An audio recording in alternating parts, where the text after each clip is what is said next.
Tavon Austin was one of the most explosive players in college football history, and today we put him in NCAA 24 to see how his career would play out. We knew that Tavon Austin's speed would be a problem for many teams, and to begin the season against FCS East, Austin takes this opening kickoff to start his West Virginia tenure back to the house for a 7-0 lead. Again, his kick returning combined with his receiving is really a combination that we don't see very much anymore. He picked up another touchdown here as a receiver, and West Virginia essentially rolled to an easy win thanks to him with his big performance. Early in the season, West Virginia faces Oklahoma, and Tavon Austin got involved a lot early on as a receiver, and West Virginia learned how valuable he was going to be all season thanks to his kick return abilities. He takes this one down the left side against the Oklahoma Sooners, the number 8 team in the country, cannot catch him all the way inside the 30 to the 20 to the 10. They finally do catch him at the 1 yard line, and eventually West Virginia would punch it in. They also try to utilize him in the rushing attack, something that we'll see potentially later in this video. And getting Tavon Austin involved proved to be an extremely smart decision. Garrett Green was able to find him multiple times, and Oklahoma simply did not have an answer as West Virginia goes up 21-17 late in the second half. Austin was getting involved in the screen game, and ultimately Oklahoma did not have an answer until the second half for Tavon Austin. Kept him relatively in check for most of the second half.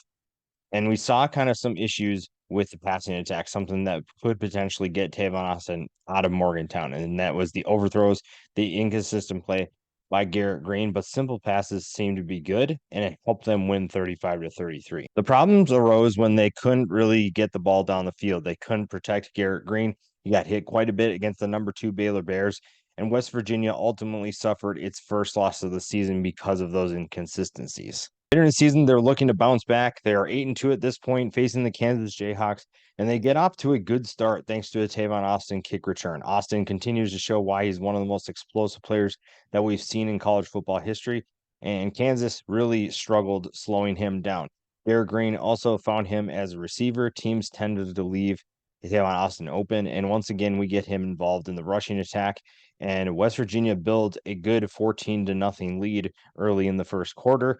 And when you think everything's going right, you find a way to turn the ball over. Kansas gets the ball back, flips the momentum in their favor as they make it 14-7. Tavon Austin then reminds everyone why he's so good and makes a nice juke, makes this big time touchdown in the second quarter to go up 21-7. But Kansas ultimately was too much for West Virginia to be able to handle, tying it up at 21 here. And Garrett Green simply could not connect with Tavon Austin for the rest of the game and throws this pick to ultimately seal a win for the Kansas Jayhawks. Tavon Austin has a good year, over 1,500 yards and 11 touchdowns, but ultimately decides to transfer. One of the teams that recruited him out of high school was the North Carolina Tar Heels, and he looks good in baby blue. Hopefully he can make a big time impact on this team. Get started with a good pass from an improved quarterback in Drake May, and he showcased his talent, made some diving catches for his new quarterback, getting his teammates to like him and respect him early on. A 21-7 lead as South Carolina just scores. They kick off to Tavon Austin late in the first half, and he's going to take this one down the left side, once again reminding everyone that he is one of the most electric kick returners in college football. South Carolina cannot catch him. He puts North Carolina up 28-7, and ultimately the Tar Heels are just too much in Tavon Austin's debut.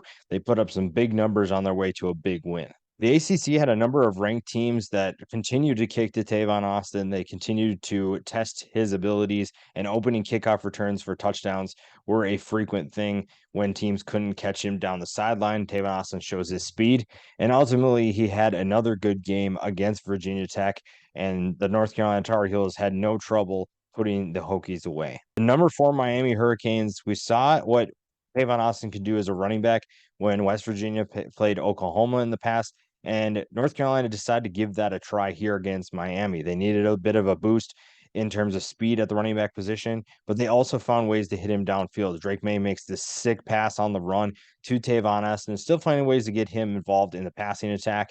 And North Carolina puts up 7 points in the first drive. Tavon Austin punches a touchdown in later to go up by 2 scores.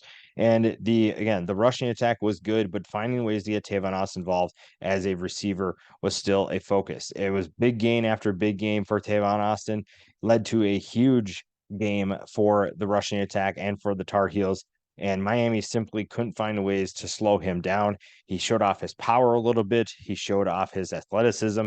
He was doing anything and everything to torch this defense. And Drake May also showcased his talent to remind everyone why Tavon Austin chose the Tar Heels in the first place. The rushing attack, like I said, having a good game, and Austin eclipses 200 yards rushing in this one. So it gives them another option should they need to move him to running back. And North Carolina gets yet another big ranked win. Late in the season, the Pitt Panthers are ranked number 3. North Carolina moves all the way up to number 4, and Drake May is trying to find somebody open, but Pitt's front seven is giving them a ton of trouble. And Tavon Austin tries to get involved early, but Pitt simply has too much firepower up front and sacks Drake May 3 times on the first drive alone. Fortunately, Drake May has some ability to get out of the pocket and create, and he does find Austin on a big 2nd and 24 to pick up the first down there and continues to look for his new star receiver downfield. Pitt simply did not have an answer,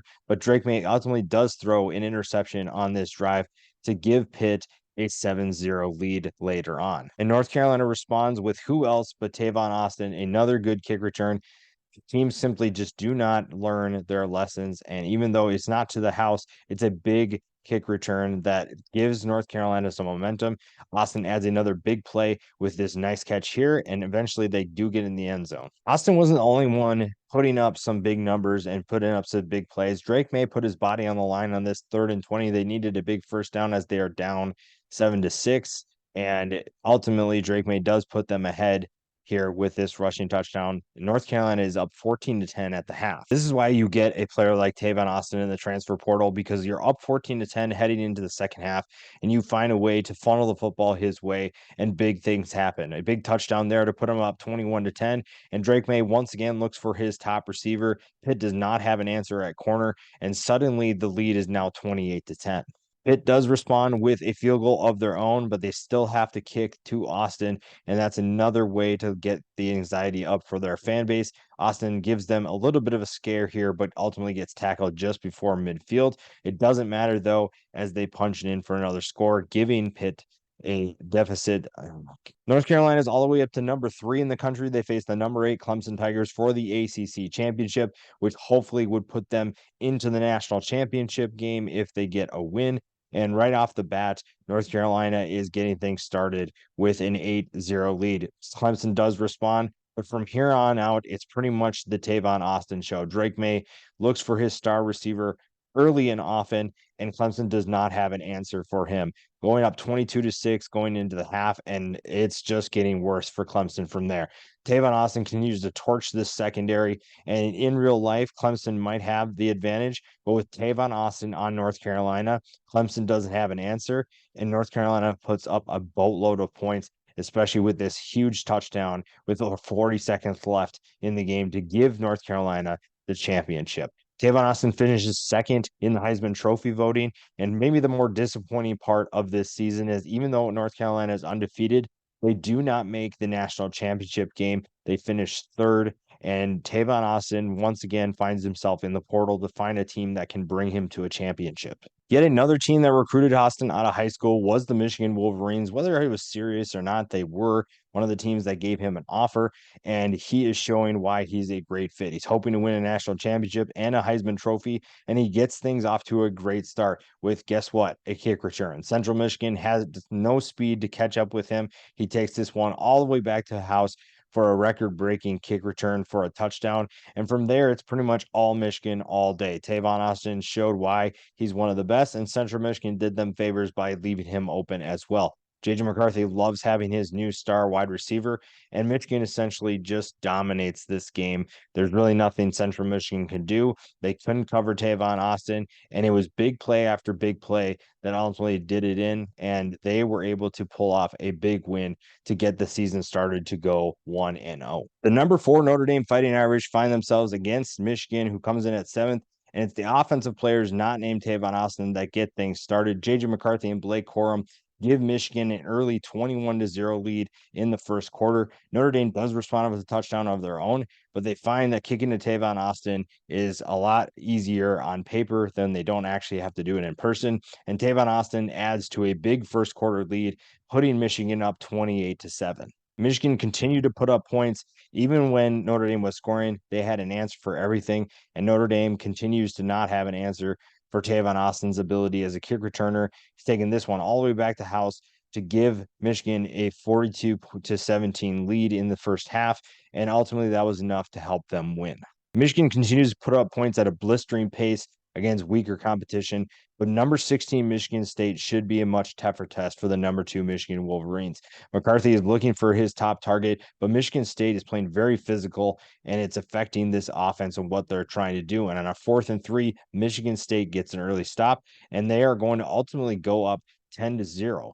Michigan never panics, though, because they have Tavon Austin. They have a playmaker that can pick up big plays like this, flip the field with a big 52-yard reception, and J.J. McCarthy punches it in from there. Blake Corum adds another touchdown after a stop to put them up 14-10, and from there, it's a really entertaining game, a back-and-forth battle, and Tavon Austin continues to make his mark. J.J. McCarthy threw some nice passes, but it's the offense that continues to put up points, even though the defense isn't getting stops. But in a rivalry game, that's what you expect. McCarthy here late in the fourth quarter, you're looking for Tavon Austin, who gets open and makes a nice juke to make his defender go down. Nobody's going to catch him. A huge touchdown to give them a 10-point lead, and it's ultimately enough to give them a 34-30 win. And there's no time to rest as the number 1 Ohio State Buckeyes find their way to Ann Arbor to face an undefeated Michigan team. 2 undefeated teams. Ohio State does get on the board first, 3-0, but they also get a reminder why Tavon Austin is one of the most explosive players in the country.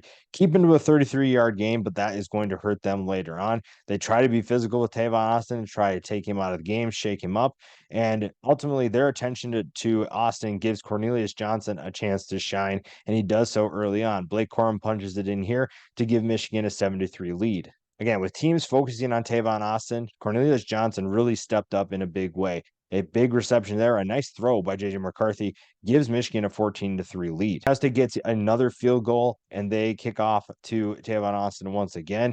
And the big playability is going to be an X factor for Michigan. And ultimately, Tavon Austin is able to extend this lead to 21-6, a huge cushion for a rivalry game. And the kick return abilities continue as Ohio State does score again, but Tavon Austin and his speed honestly are the biggest difference in this game. Even though Ohio State has found ways to slow him down or at least stop him, they have done a poor job of keeping the ball away from him. And right when you think that you're safe, Tavon Austin makes a big play, 21-21, but late in the first half, Tavon Austin finds a way to get the ball in the end zone to give Michigan the lead. To start the second half, J.J. McCarthy adds a little bit of a cushion, but again, Ohio State continues to score. They do make a smart choice by kicking to Roman Wilson, but J.J. McCarthy in this offense would not be denied. Tavon Austin runs a nice out route there, and ultimately going into the fourth quarter, Michigan has the lead 35-28, and they are driving. Blake Corum is going to get the ball, and he adds a 14-point cushion to Michigan's lead, and McCarthy later punches it in after a nice stop at the defense to give them the win. The Big Ten championship game proves to be an easy match for Michigan as they win 38-17 over Illinois, and Blake Corum does win the Heisman Trophy with Tavon Austin right behind him, and Michigan is in the national championship game against UCF. The Tavon Austin show was in full effect. Maybe he was motivated by not winning the Heisman Trophy, but J.J. McCarthy throws a nice ball here, and Tavon Austin's able to haul it in as he's right on the sideline. And the Michigan offense was playing lights out early. A nice juke by Blake Corum gets the scoring started. And from there, it was pretty much a dominating performance by the offense. McCarthy rolls out to the right, finds Roman Wilson downfield, who needs just one block to break free. And he gets that all the way inside the 20 to the 10 to put Michigan up 14-0. And once again, while you are worried about everybody on the offense, Tavon Austin gets to remind you just how good he is, how explosive he is. UC fast is not enough to catch Tavon Austin. His speed takes him all the way down to the end zone to give Michigan a 21-7 lead in the first quarter. McCarthy is going back to work. He has his receiver downfield, and who else but Tavon Austin? It's the Tavon Austin show that ultimately takes over. And even though UCF is worried about Tavon Austin, guys like Blake Corum also showed that they are just as dangerous to give Michigan a 28-7 lead in the first half. It's pretty much the Michigan show from here. Tavon Austin gets another big reception, another big touchdown, and the Knights simply cannot keep up. It's ultimately what's going to give Michigan the national championship win. Tavon Austin breaks free once again, and that's enough for Michigan to coast to win the national championship. Tavon Austin has a huge game. He makes the play of the game. He's the player of the game. He doesn't win a Heisman Trophy, but he does win a national championship and puts up some monster numbers in the process.